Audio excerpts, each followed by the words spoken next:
Hola, soy Sofía, y mis padres me desheredaron en vida durante un almuerzo de domingo, con una sonrisa en la cara y un postre en la mesa.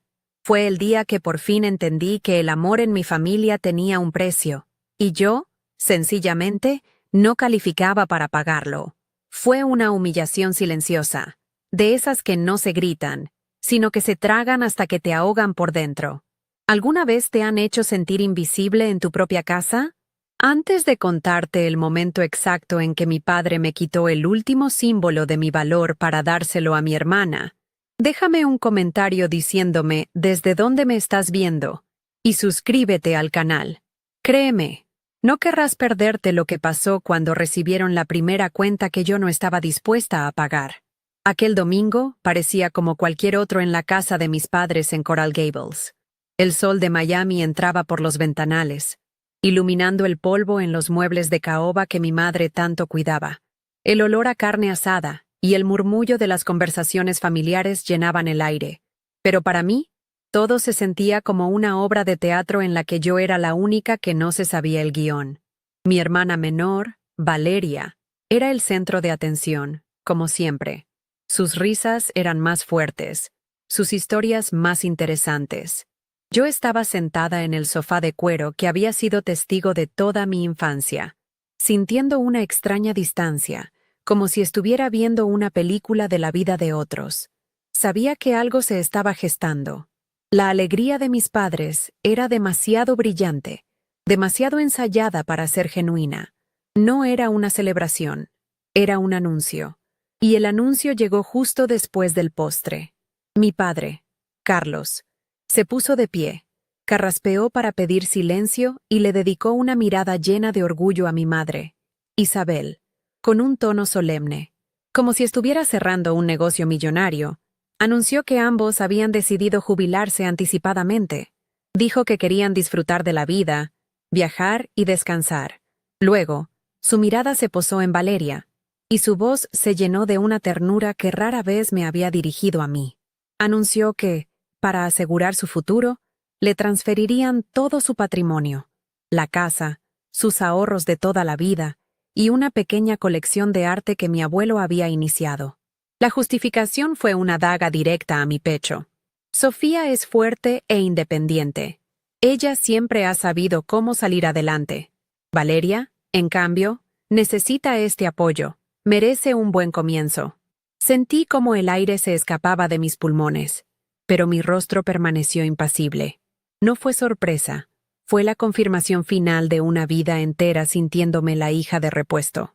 Sus palabras no dolían por la injusticia financiera, dolían por lo que significaban, que mi fuerza era mi castigo, y la supuesta debilidad de mi hermana era su mayor virtud. Miré a mi alrededor, a las paredes que me vieron crecer, a las fotos familiares en las que siempre sonreía un poco menos que los demás, y comprendí que ese lugar ya no era mi hogar. Era el premio de consolación de mi hermana por no ser yo. Valeria aceptó el regalo con una mezcla de falsa modestia y satisfacción mal disimulada, como si estuviera recibiendo algo que siempre supo que le pertenecía. Mi madre aplaudió suavemente, con lágrimas de felicidad en los ojos. Yo no existía. En ese instante, mi mente voló años atrás, a todas las pequeñas y grandes diferencias que habían construido ese momento. Recordé el flamante BMW que le regalaron a Valeria por su 18º cumpleaños, estacionado en la entrada como un trofeo, mientras yo contaba monedas para el autobús que me llevaba a mi trabajo de medio tiempo. Recordé las noches en vela llenando solicitudes de préstamos estudiantiles para poder pagar la universidad pública, mientras ellos firmaban sin dudar los cheques de la costosa universidad privada de ella. Cada vez que yo lograba algo por mi cuenta, ellos decían, ¿ves? Sabíamos que podías sola. No lo decían como un halago, sino como una justificación para su abandono. Mi independencia no era una elección. Había sido una necesidad impuesta por su favoritismo. Y ahora, esa misma independencia era la excusa para borrarme por completo de su legado. Pero la humillación no había terminado. Faltaba el acto final, el golpe de gracia. Mi padre se acercó a un pequeño aparador y sacó una caja de terciopelo rojo. Mi corazón dio un vuelco. Conocía esa caja. Durante años. Me había prometido que el reloj Cartier de mi abuela sería mío cuando me graduara con honores o consiguiera mi primer gran proyecto como asistente de arquitecto. Era más que una joya. Era el único símbolo de reconocimiento que alguna vez me había ofrecido.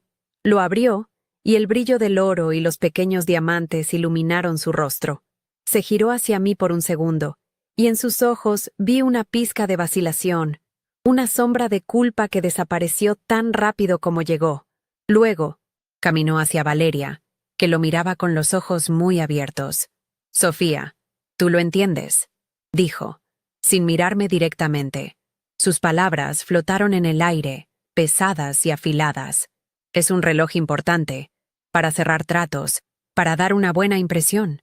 Valeria lo necesita más ahora». Le tomó la muñeca a mi hermana y le abrochó el reloj con una delicadeza que nunca había usado conmigo.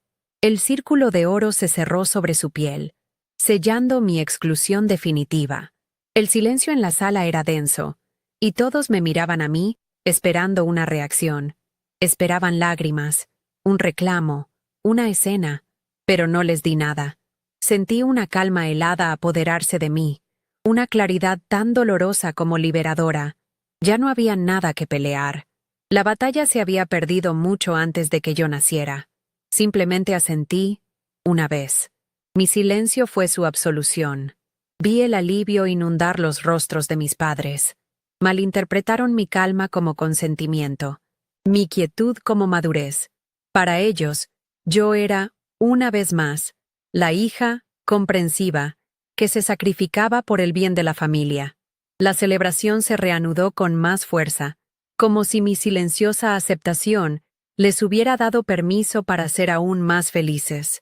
Valeria levantaba la mano para que el reloj brillara bajo la luz, recibiendo halagos y felicitaciones. Yo me quedé sentada en mi rincón, convertida en una espectadora invisible en el evento más importante de la historia de mi familia. Ya no sentía tristeza ni rabia, solo un vacío inmenso y la certeza absoluta de que estaba sola. Esa familia, tal como yo había intentado creer que era, nunca había existido. Mientras conducía de vuelta a mi pequeño apartamento en mi viejo auto, el contraste entre mi vida y el mundo que acababa de dejar atrás era abrumador. El BMW de Valeria en su garaje, su futuro asegurado en una mansión de Coral Gables, el Cartier en su muñeca, y yo, con mis préstamos estudiantiles, mi alquiler y la aplastante sensación de no pertenecer a ningún lugar. Pero en medio de ese dolor, una nueva sensación comenzó a brotar: la libertad, la pesada carga de buscar su aprobación, de intentar ganar un amor que nunca estuvo disponible para mí, se desvaneció en la carretera. Por primera vez en mi vida, no tenía que demostrarles nada. No tenía que ser la hija fuerte, la responsable, la que siempre entiende. La decisión se tomó sin palabras, sin drama. Simplemente, había terminado. Había cortado el cordón umbilical emocional para siempre. Los días que siguieron a ese domingo fueron un borrón de silencio calculado. No bloqueé sus números, no de inmediato. Quería ver cuánto tiempo tardarían en darse cuenta de que algo se había roto para siempre.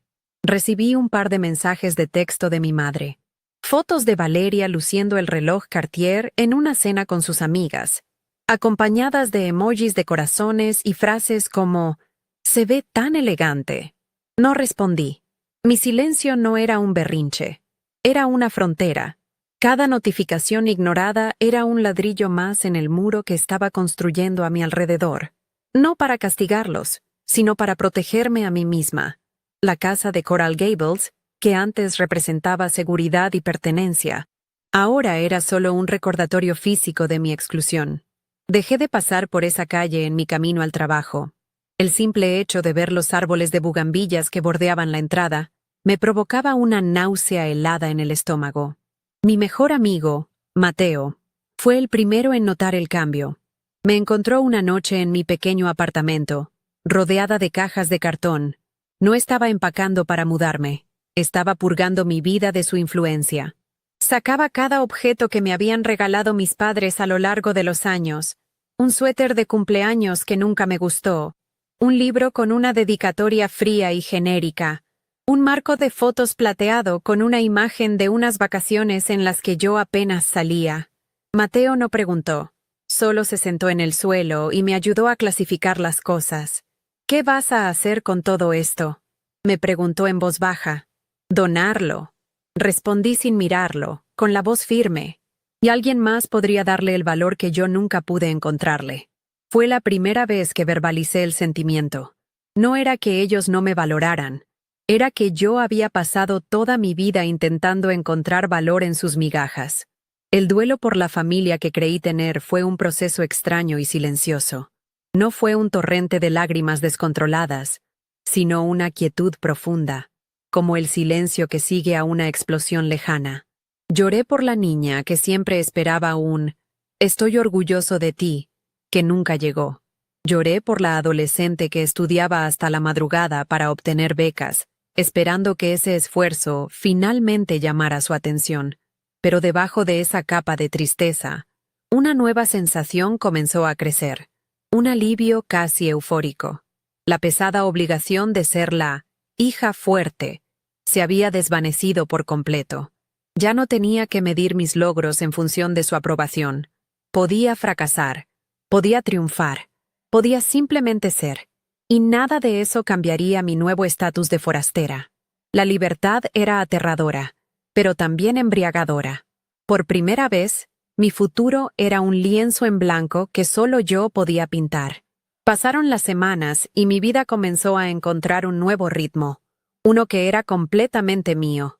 Me enfoqué en mi trabajo en el estudio de arquitectura con una intensidad renovada. Cada línea que dibujaba en un plano, cada modelo 3D que creaba, era mío.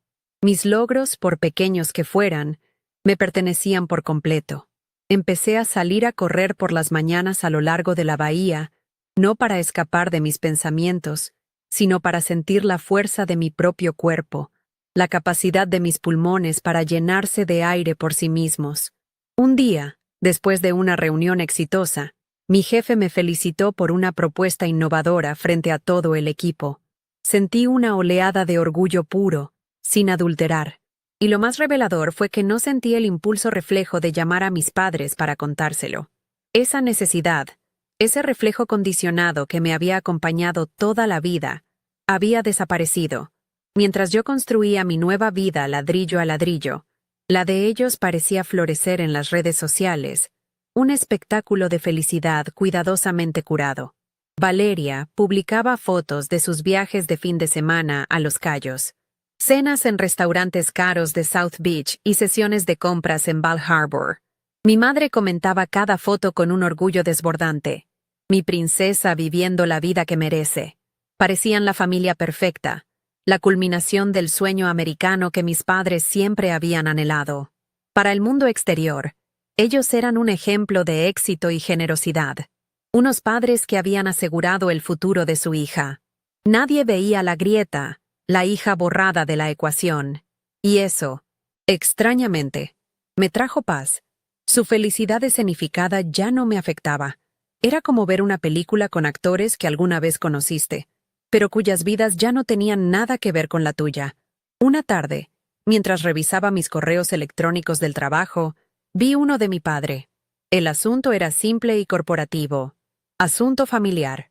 Mi corazón se detuvo por un segundo antes de reanudar su marcha con un ritmo pesado y cauteloso. Dudé varios minutos antes de abrirlo. Parte de mí quería borrarlo sin leerlo, mantener intacta mi nueva paz. Pero la curiosidad, o quizás un último vestigio de la hija obediente que fui, me obligó a hacer clic. El correo era breve y directo, desprovisto de cualquier emoción.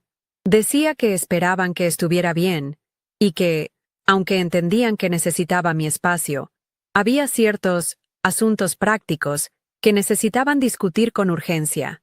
Me pedían que los llamara.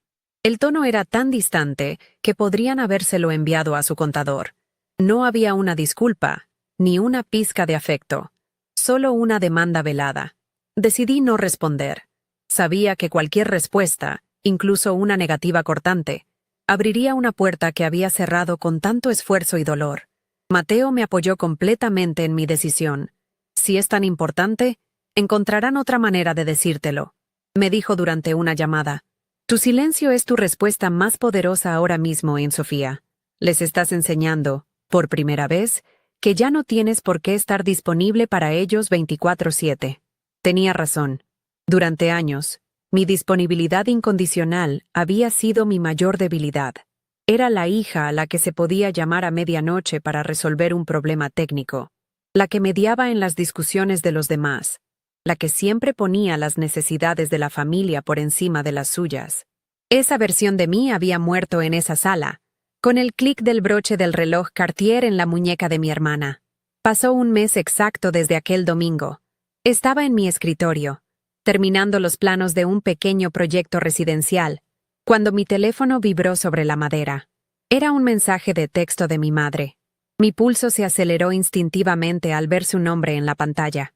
Habían pasado de las fotos felices en redes sociales a un correo electrónico formal y, ahora, a un mensaje de texto directo.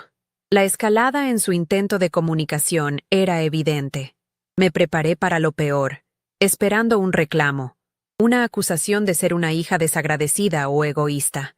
Pero el mensaje era mucho más desconcertante, y, en su simpleza, revelaba una vulnerabilidad que nunca les había visto. Decía textualmente: Hija, llegó el aviso del pago de la hipoteca. No sabemos qué hacer. Lo leí 1, 2, 3 veces. Hipoteca. La palabra resonaba en mi cabeza como una campana de alarma. La confusión inicial dio paso a una claridad helada y aterradora. La casa de Coral Gables, el gran premio de Valeria, la joya de la corona del patrimonio familiar. ¿Tenía una hipoteca? Mis padres siempre habían presumido de haberla pagado por completo hacía más de una década. Era su mayor orgullo, el símbolo tangible de su trabajo duro y su éxito. ¿Qué había cambiado? Mi mente empezó a conectar los puntos a una velocidad vertiginosa, a recordar conversaciones a medias que había ignorado, menciones vagas sobre inversiones para el futuro de Valeria, gastos extravagantes que no cuadraban con los ingresos de un par de jubilados. El BMW nuevo, la matrícula de la universidad privada, los viajes, las tiendas de lujo, todo ese estilo de vida tenía que haberse financiado de alguna manera.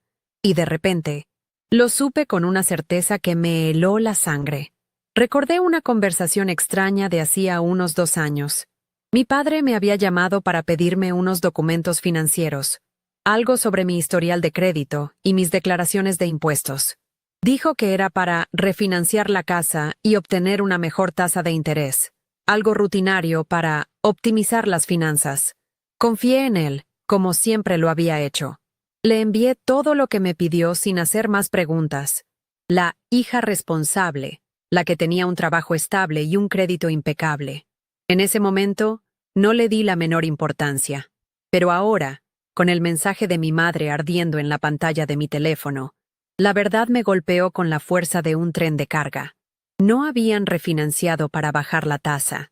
Habían sacado una segunda hipoteca, una línea de crédito de cientos de miles de dólares, para financiar los sueños de mi hermana. La magnitud de la traición era casi incomprensible. No se trataba solo de desheredarme, de negarme un legado emocional y material. Se trataba de usarme, de forma encubierta, como su red de seguridad financiera, mientras me despojaban de todo. Me habían transferido la responsabilidad de sus deudas en secreto, mientras públicamente me despojaban de mis derechos como hija. La hija fuerte e independiente no era solo una excusa conveniente para su favoritismo, era su plan de contingencia, su póliza de seguro. Siempre asumieron que, si las cosas salían mal, yo estaría allí para salvarlos. La responsable Sofía, la que siempre paga sus cuentas, la que nunca falla. Miré el mensaje de mi madre una vez más, sus palabras flotando en la pantalla. No sabemos qué hacer. Una sonrisa amarga, casi cruel, se dibujó en mi rostro. Por primera vez en mi vida, yo tampoco. Y esa, precisamente, era mi respuesta. Dejé el teléfono sobre la mesa de mi cocina, con la pantalla hacia abajo. El mensaje de mi madre seguía brillando en la oscuridad, pero yo ya no lo veía. En su lugar, Veía el panorama completo, una telaraña de mentiras y manipulaciones tejida durante años, y yo, sin saberlo, había sido el ancla que la mantenía firme. La hija fuerte no era un cumplido, era un rol que me habían asignado para que cargara con el peso de sus irresponsabilidades. La sensación que me invadió no fue de rabia, sino de una calma glacial. Era la claridad que llega después de la tormenta, cuando todo está destruido y solo queda el silencio. Me serví un vaso de agua y volví a mi computadora.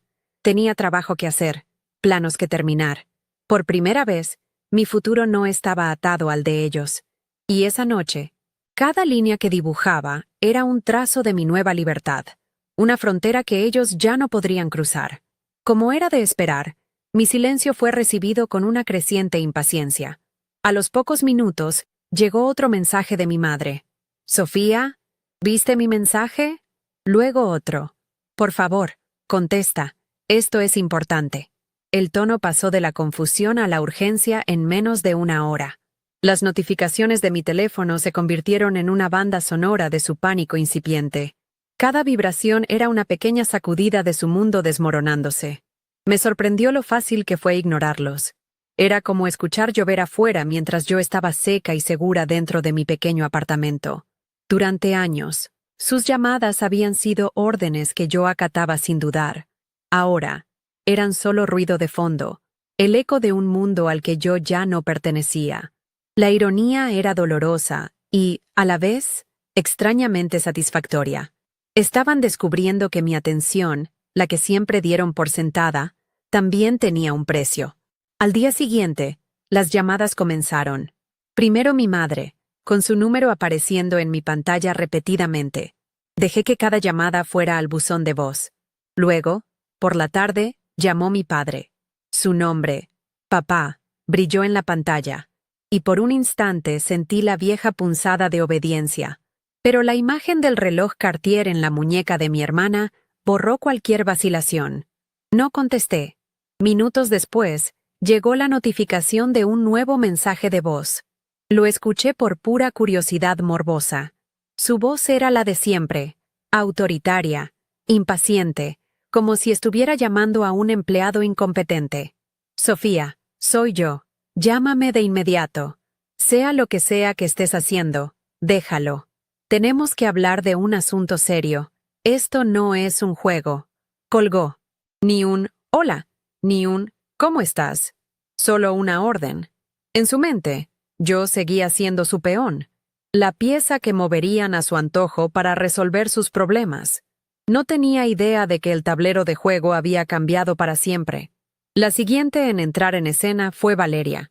Su mensaje de texto llegó a media mañana, cargado de esa mezcla de inocencia fingida y superioridad que la caracterizaba. «Sophie, mamá y papá están súper estresados. No sé qué te pasa, pero de verdad, no es momento para tus dramas. Dicen que es algo importante de la casa. Llámales, ¿sí?»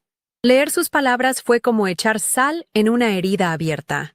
Tus dramas.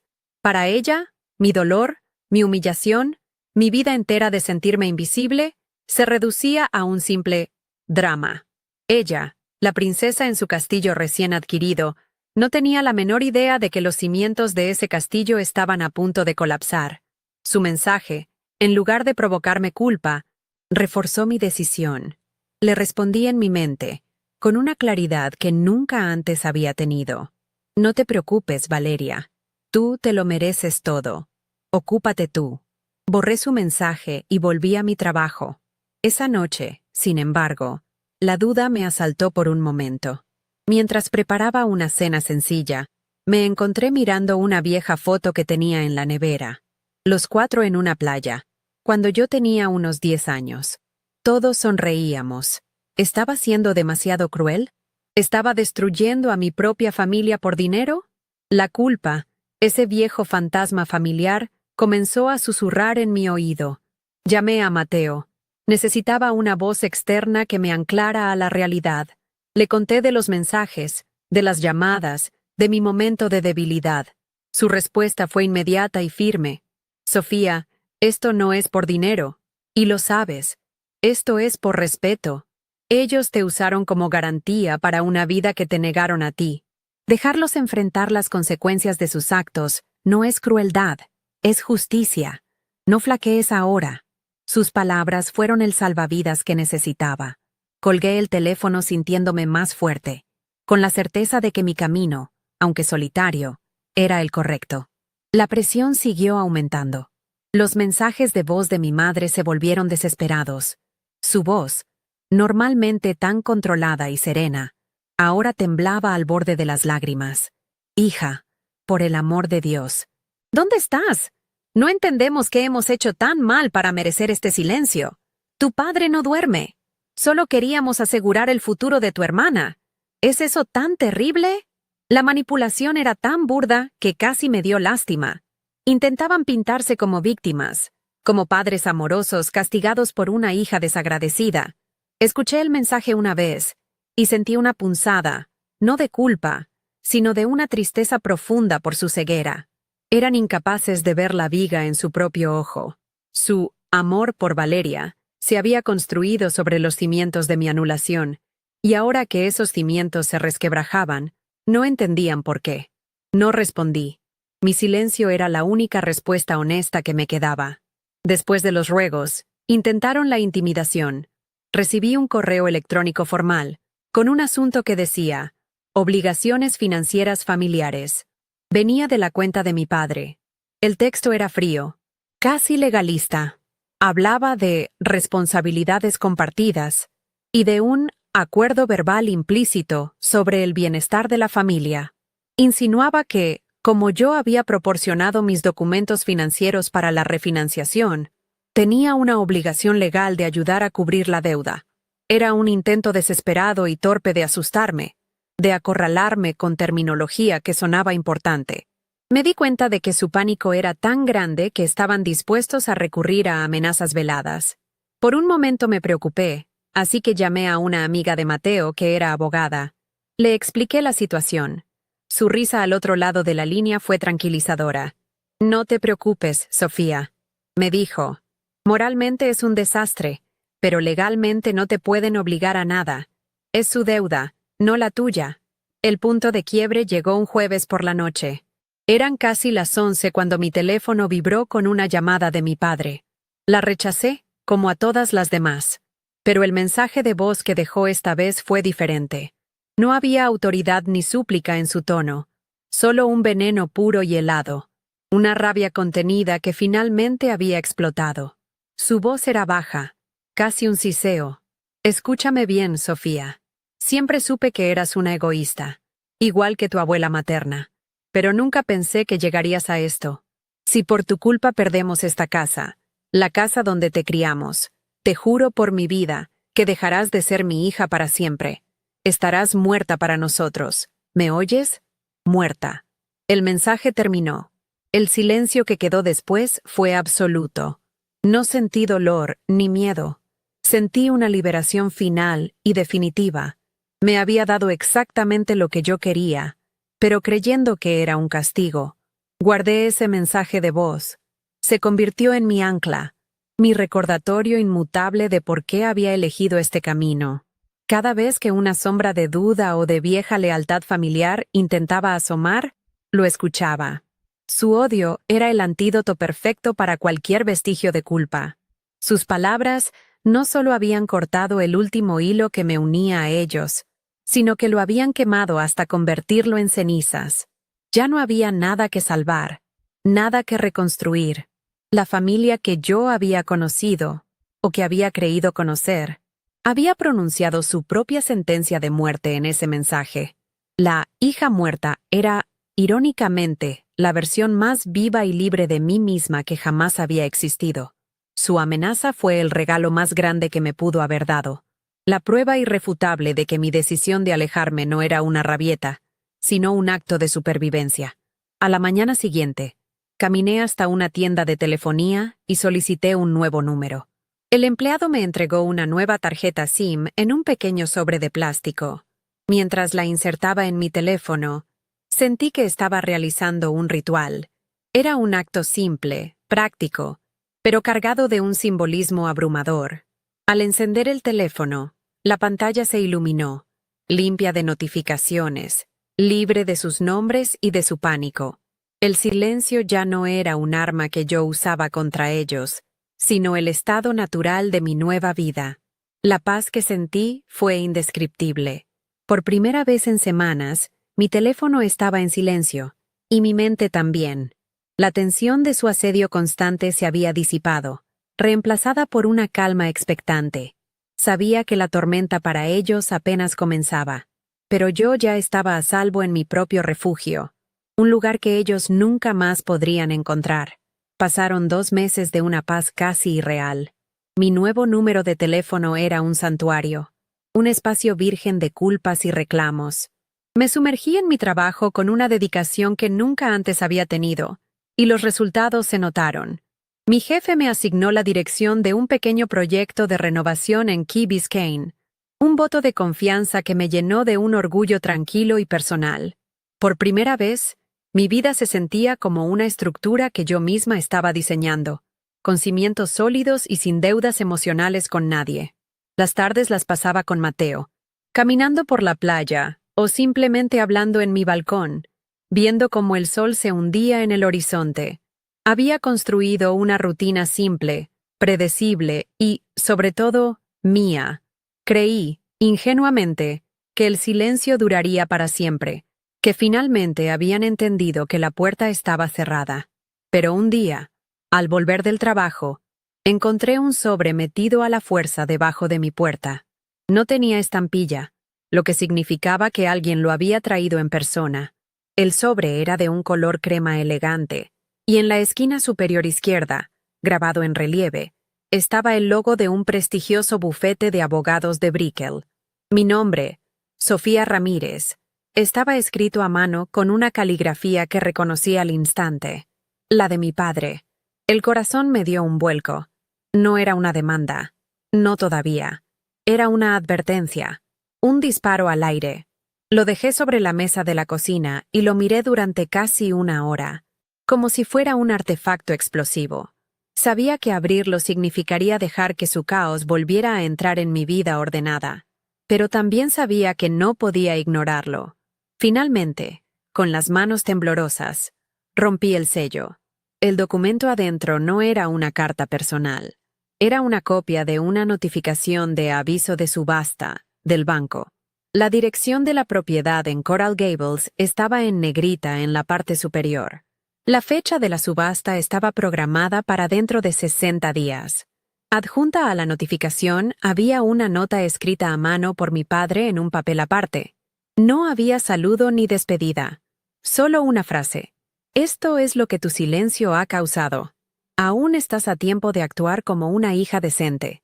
La frialdad de sus palabras era más hiriente que cualquier grito. Me culpaba directamente, como si mi negativa a pagar su deuda fuera la causa del problema. Y no su irresponsabilidad. Miré la cifra de la deuda pendiente, impresa en tinta negra. $420,000, incluyendo intereses y penalizaciones. Verlo en un papel oficial, con el sello del banco, lo hizo tangible, monstruoso. Esa noche no pude dormir. Daba vueltas en la cama, con la imagen de la casa grabada en mi mente. No la casa como un activo financiero, sino como el escenario de mi infancia. Recordé el árbol de mango en el patio trasero, del que me caí a los 7 años y me rompí un brazo. Recordé el rincón de la sala donde me escondía para leer, el olor de las galletas de mi madre horneándose los sábados por la mañana.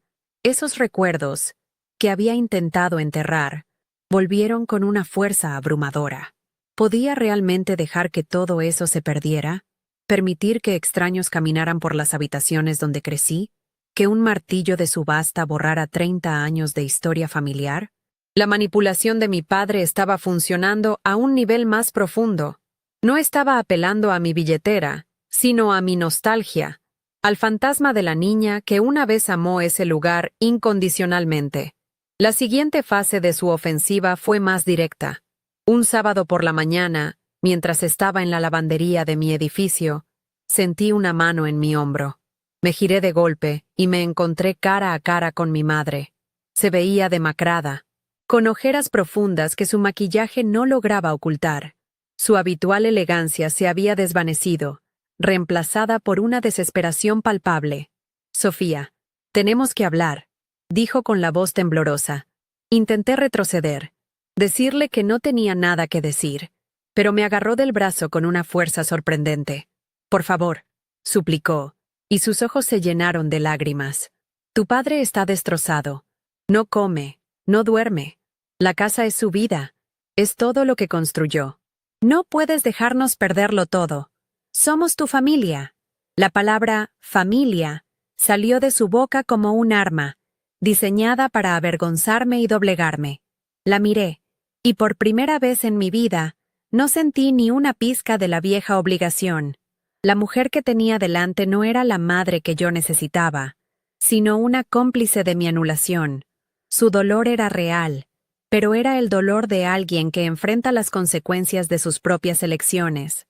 «Ustedes tomaron una decisión, mamá», le dije, con una voz más firme de lo que me sentía. «Le dieron todo a Valeria. La casa es de ella ahora. Hablen con ella». Mi madre negó con la cabeza, como si no pudiera procesar mis palabras. «Valeria es solo una niña», susurró. «Tú eres la fuerte, Sofía. Siempre lo has sido. Siempre has sabido qué hacer».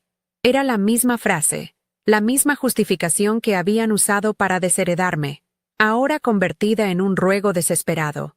Era la trampa perfecta. Me liberé de su agarre, tomé mi canasta de ropa y caminé de regreso a mi apartamento sin mirar atrás, dejándola sola en medio del zumbido de las secadoras. Esa misma tarde, mientras intentaba concentrarme en los planos de mi proyecto, mi teléfono del trabajo sonó. Era un número desconocido. Dudé, pero contesté por si era un cliente. «Sophie, ¿por qué eres tan cruel?». La voz de Valeria, aguda y llena de una indignación infantil, taladró mi oído. «¿Cómo pudiste hacerle eso a mamá?». Volvió llorando, diciendo que la trataste como a una extraña. «Todo esto es tu culpa. Por tu estúpido drama, vamos a perder nuestra casa». Su tono no era de miedo, sino de acusación.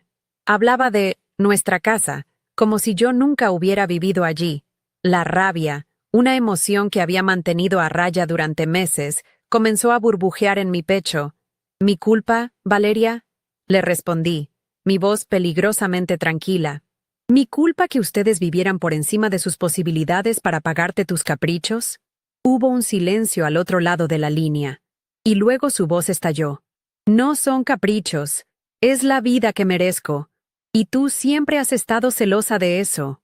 Y entonces, en medio de su rabieta, soltó la frase que lo cambió todo. Papá tuvo que vender su Porsche de colección, el que amaba más que a nada, para pagar la deuda de mi tarjeta American Express el mes pasado. «Y ni así alcanzó. ¿Y ahora tú nos haces esto?». La revelación me golpeó como un puñetazo en el estómago. No solo estaban al borde de perder la casa, ya estaban liquidando activos valiosos para cubrir las deudas de mi hermana, deudas que ella seguía acumulando sin control. Eran un barco hundiéndose, y esperaban que yo fuera el salvavidas mientras ellos seguían abriendo agujeros en el casco. En ese instante, cualquier resquicio de duda que pudiera haber albergado se evaporó por completo. Mi intervención no los salvaría. Solo pospondría lo inevitable y me arrastraría con ellos. No eran víctimas de una mala racha, eran arquitectos de su propia ruina, y Valeria era su proyecto estrella. La conversación con mi hermana terminó abruptamente. No recuerdo qué dije, o si simplemente colgué. Lo único que sentí fue una claridad absoluta. Mi silencio no era venganza. Era la única decisión lógica y sensata.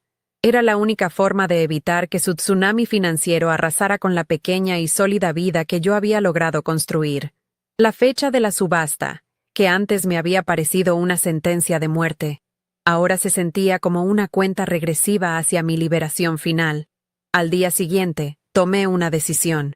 Fui a mi banco y hablé con un asesor financiero. Le expliqué la situación de forma hipotética, sin dar nombres. Le pregunté sobre las opciones, sobre cómo proteger mis propios activos y mi futuro. Salí de allí con una carpeta llena de información y un plan claro. No era un plan de ataque, sino un plan de defensa. Comencé a mover mis ahorros, a consolidar mis finanzas, a construir un cortafuegos legal y económico entre su mundo y el mío. Cada firma, cada transferencia, era un acto de autoafirmación. Ya no era la hija fuerte que los rescataría. Era Sofía Ramírez, una arquitecta con un futuro prometedor, y estaba decidida a protegerlo a toda costa. La batalla final no se libraría con gritos ni lágrimas, sino con el silencio y los movimientos precisos de alguien que, por fin, había aprendido a poner su propio nombre en primer lugar. El día de la subasta llegó con un cielo gris y plomizo, tan pesado como el aire húmedo de Miami antes de una tormenta. Durante semanas, me había dicho a mí misma que no iría, que no necesitaba presenciar su caída para sentirme libre. Pero esa mañana, mientras me servía el café, supe que era una mentira. Necesitaba estar allí, no por venganza, ni para regodearme en su miseria, sino para ser testigo del final. Necesitaba ver con mis propios ojos cómo se cerraba el último capítulo de la vida que me habían negado, para asegurarme de que la puerta se cerraba para siempre, y que yo, por fin, estaba del otro lado. Era un acto de clausura, un funeral por una familia que, para mí, ya había muerto hacía mucho tiempo en una sala llena de sol y mentiras. Cuando llegué a la calle, la escena era más surrealista de lo que había imaginado. Había una pequeña multitud de extraños en el jardín delantero, el mismo césped donde aprendí a andar en bicicleta. Corredores de bienes raíces con trajes baratos, parejas jóvenes buscando una oportunidad, inversores con miradas calculadoras. Todos ellos pisoteando los recuerdos de mi infancia sin la menor idea de lo que representaba ese lugar. Me quedé en la parte de atrás, cerca de la acera, apoyada contra mi auto, intentando pasar desapercibida. Quería ser una observadora anónima, un fantasma en mi propia historia. El aire olía a hierba recién cortada y a la desesperación silenciosa que emanaba de la casa. Entonces los vi. Estaban agrupados cerca del porche, como náufragos aferrándose al último trozo de tierra firme. Mi padre, Carlos, que siempre había caminado con el pecho inflado de orgullo, ahora estaba encorvado, con la mirada perdida en el suelo. Mi madre, Isabel, se aferraba a su brazo. Su rostro era una máscara de incredulidad y dolor. Y Valeria estaba allí, con un vestido de verano demasiado caro para la ocasión, llorando en silencio. Su maquillaje corrido le daba un aspecto infantil y patético. Llevaba puesto el reloj Cartier. El brillo del oro en su muñeca era un insulto, un recordatorio grotesco de cómo habíamos llegado hasta ese punto. Por un momento, sentí una punzada de algo parecido a la lástima, pero se desvaneció tan rápido como llegó. Era el dolor que ellos mismos habían sembrado. El subastador, un hombre con una voz demasiado enérgica para la sombría ocasión, subió a una pequeña tarima portátil y comenzó a hablar. Sus palabras eran un zumbido impersonal, describiendo la propiedad en términos de pies cuadrados, potencial de renovación y ubicación privilegiada. Transformó 30 años de mi vida en una lista de características para un catálogo de ventas. Cada palabra era un martillazo en el ataúd de mis recuerdos. Lote número 734, dijo, y sentí un escalofrío. Nos habían reducido a un número. Miré a mi padre. Su mandíbula estaba apretada con tanta fuerza que parecía que iba a romperse. Estaba viviendo la peor humillación de su vida, y no había nada que pudiera hacer para detenerla. La puja comenzó, tímida al principio. 200,000 para empezar, dijo el subastador. Una mano se alzó. 250. Otra mano. Los números empezaron a subir, cada uno borrando un recuerdo. 300,000. El precio de las navidades en la sala. 350. El costo de los cumpleaños en el patio trasero. 400,000. El valor de todas las noches que pasé estudiando en mi habitación, soñando con un futuro que creía que compartiría con ellos. Fue entonces cuando mi padre levantó la vista, y sus ojos se encontraron con los míos a través de la multitud.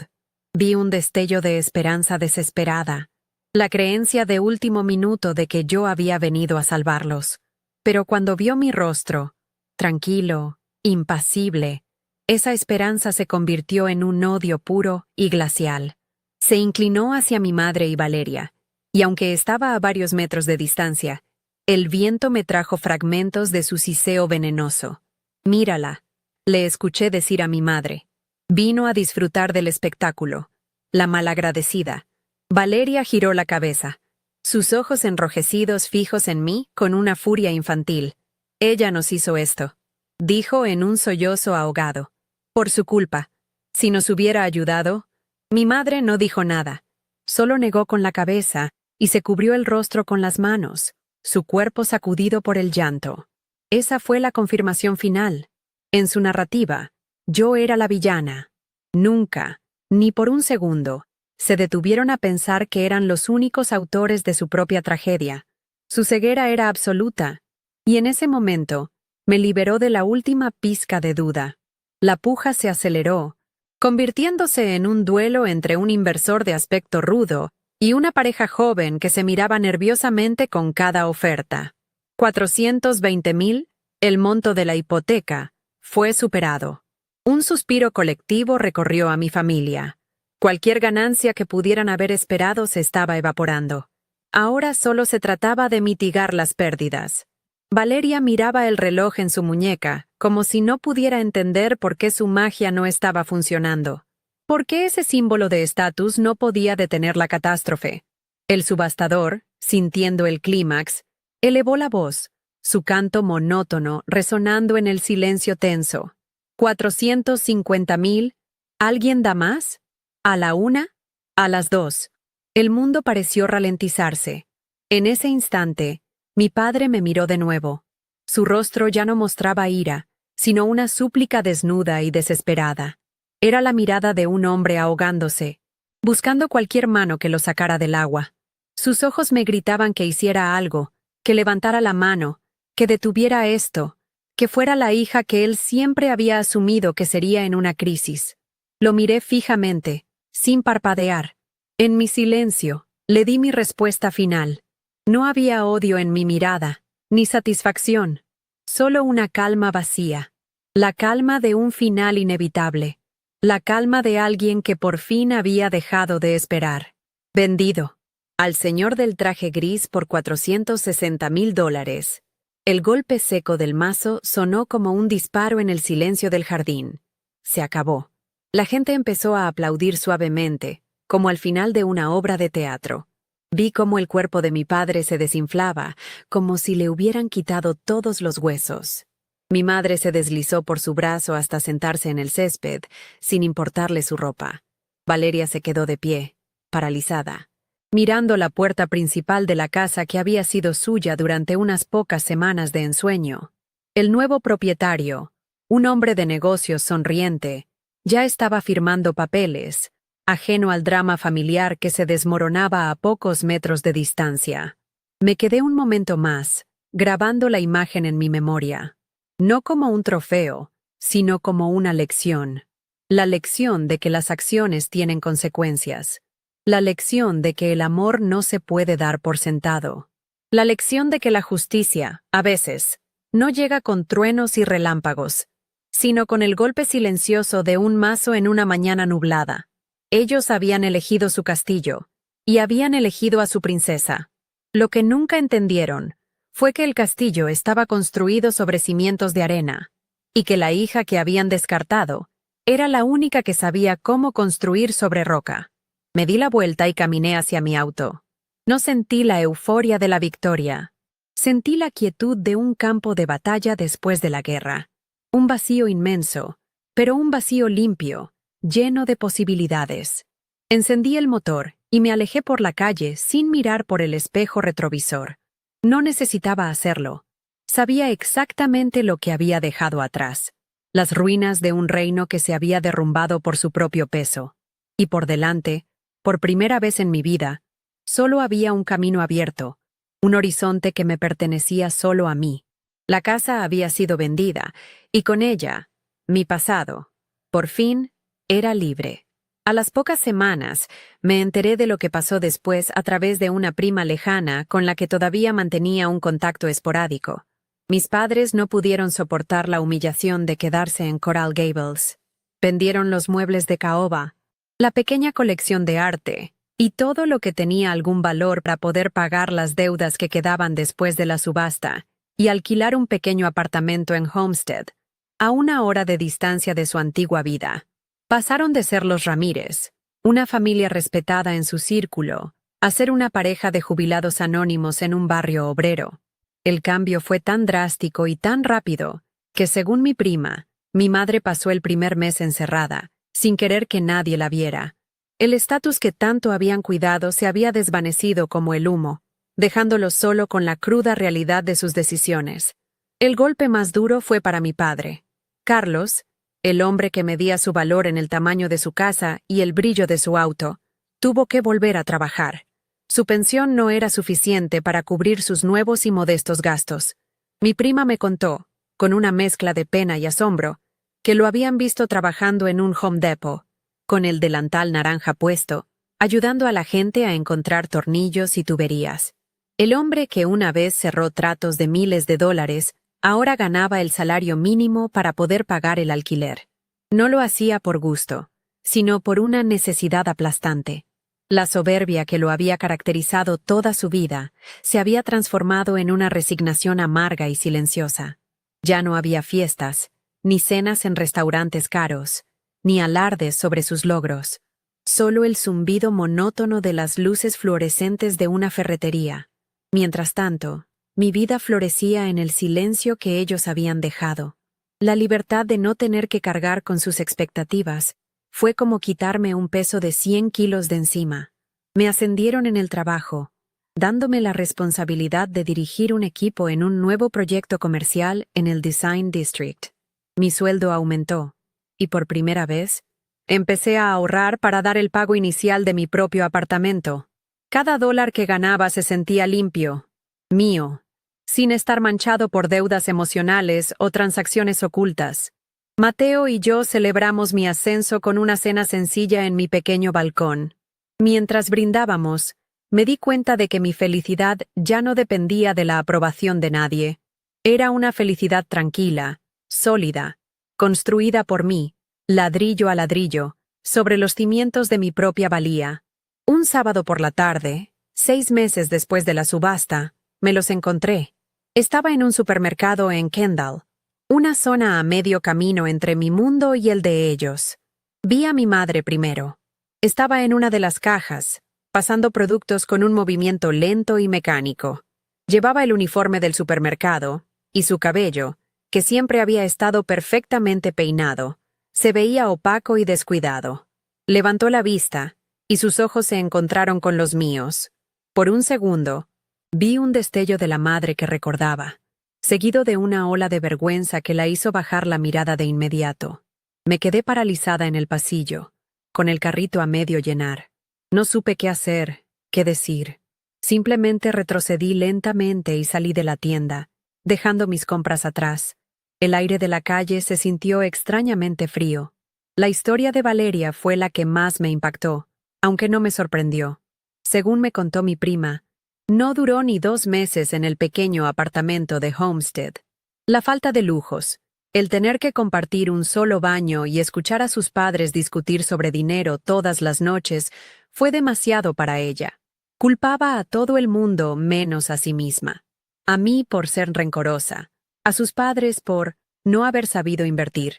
Una noche, después de una pelea particularmente fuerte con mi padre, simplemente hizo las maletas y se fue. No dejó una nota, solo un vacío y una pila de facturas de tarjetas de crédito que no podía pagar. Se fue con un novio que había conocido en un bar de South Beach, un tipo con un auto llamativo y promesas vacías. Su gran futuro asegurado se había esfumado. El reloj Cartier, ese símbolo de su triunfo y mi humillación, tuvo un final tan patético como su dueña. Unas semanas después de irse de casa de mis padres, Valeria llamó a nuestra prima desesperada, pidiéndole dinero prestado. Le ofreció venderle el reloj por una fracción de su valor. Dijo que necesitaba el efectivo para pagar el depósito de un apartamento. Mi prima se negó, asqueada por su falta de conciencia. La última noticia que tuvimos fue que lo había empeñado en una de esas tiendas de Cash for Gold, en Calle 8 por unos pocos cientos de dólares. El legado familiar, el objeto destinado a cerrar grandes tratos y abrir puertas, terminó en una vitrina polvorienta, esperando a que un extraño lo comprara a precio de ganga. Se había convertido en el símbolo perfecto de su caída, un brillo superficial que escondía un interior vacío. Un año después del día de la subasta, recibí una solicitud de amistad en Facebook. Era un perfil nuevo, a nombre de mi madre, con una foto vieja de nosotros cuatro en unas vacaciones en Los Cayos, cuando todo parecía normal. Junto a la solicitud, había un mensaje corto y cuidadosamente ambiguo. Hija, sé que estás ahí. Solo quiero saber si estás bien. Tu madre. No había una disculpa, ni un reconocimiento de su error, solo un intento de tantear el terreno, de ver si la hija fuerte y responsable seguía existiendo en alguna parte, lista para perdonar y olvidar. Miré la foto durante un largo rato, la imagen de una familia que nunca fue real. Sentí una punzada de tristeza por la niña que fui, la que tanto anheló su amor. Luego, con un solo clic, borré la solicitud. La puerta no estaba entornada, estaba cerrada con llave. Hace un mes, firmé los papeles de mi primer apartamento. Es un pequeño condominio en Brickell, con una vista increíble de la bahía. No es la mansión de Coral Gables, pero cada rincón me pertenece. Lo compré con mi propio dinero, con el fruto de mi trabajo y mis noches sin dormir. A veces, por la noche, me siento en el balcón y miro las luces de la ciudad, y pienso en ellos, no con odio, ni con rencor, sino con una distancia serena. Viven su vida, las consecuencias de sus elecciones, y yo vivo la mía. No sé si alguna vez entendieron lo que hicieron, y la verdad es que ya no me importa. Mi paz ya no depende de su comprensión, depende de mi propia capacidad para construir, para crear una vida donde mi valor no esté en subasta. La última vez que supe algo de ellos fue a través de un mensaje de texto que mi prima me reenvió por error. Era de mi madre, y decía, si tan solo Sofía hubiera sido más comprensiva, nada de esto habría pasado. Leí el mensaje y, por primera vez, sonreí. No era una sonrisa feliz, sino una de comprensión final. Nunca cambiarían. En su historia, yo siempre sería la villana. Y estaba bien, porque en mi historia, la que yo estaba escribiendo cada día, en cada plano que dibujaba y en cada ladrillo que colocaba, yo era la arquitecta. Y por fin, después de tanto tiempo, me gustaba el diseño. Estaba construyendo un hogar, no sobre la arena del favoritismo, sino sobre la roca sólida de mi propio ser. Si conoces a alguien que necesita escuchar este mensaje de confianza en sí mismo, por favor, comparte este video.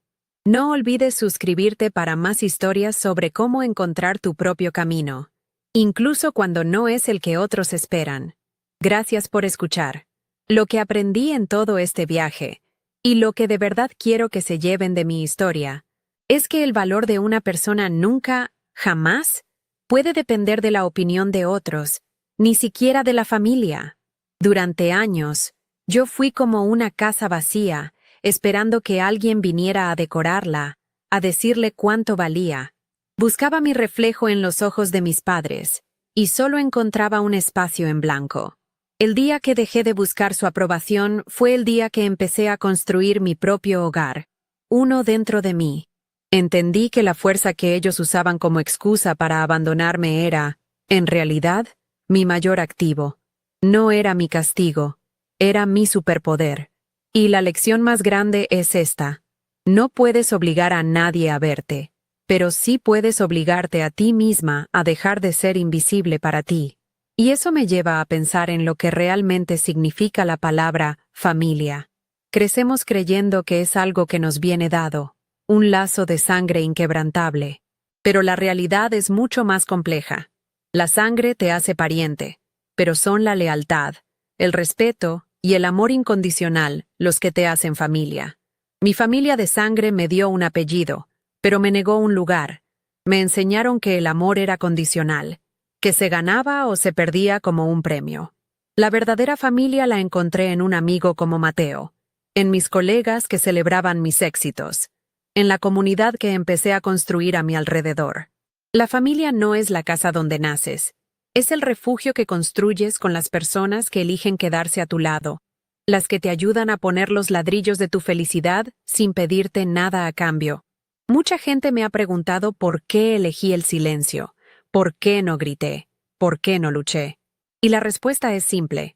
Mi silencio no fue un acto de debilidad, fue la frontera más sólida que he construido en mi vida. A veces, la batalla más importante que puedes ganar es la que decides no pelear. Gritarles solo les habría dado más poder, más drama para alimentarse.